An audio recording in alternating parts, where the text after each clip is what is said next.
The M Shed is Bristol's free social history museum telling the story of the city. It's one of what were a large number of alphabetically named sheds along the waterfront and sits alongside not only the cranes out the front but a number of pieces of other industrial heritage nearby. And the inside takes you through the people, places and lives of Bristol, very much thematically. This can lead to a slightly cabinet of curiosities feel at times, where it's a little bit scattergun and you're not necessarily always entirely sure what it is you're looking at. But I think that's in part because this is very much a museum that is speaking to the people of Bristol, far more actually than to tourists, though both are of course welcome. If you don't know the city, if you don't know the history, the thematic approach means that at times it can get slightly confusing.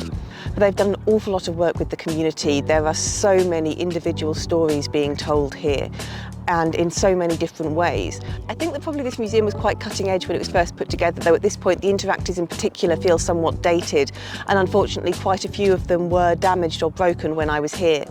Of course, the most famous object in this museum is the toppled and graffitied statue of Edward Colston, which was brought down during the Black Lives Matter movement in 2020. This, I thought, was the most interesting part of the museum. There was a lot of discussion around the background to it, what had happened, the decision-making process around putting it in the museum. And you could see that those debates were carrying on in the visitors that were there. It was probably the busiest part of the gallery, and there were a lot of people really discussing the issues that it engaged with.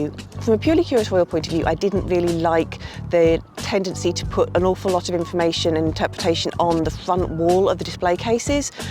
The content was often quite interesting, but it kept on getting in the way of what I was trying to look like in the case. And in one of the galleries, they actually attempted to use this approach to number the objects, and that really didn't work because you just couldn't line up properly what it was you were looking at.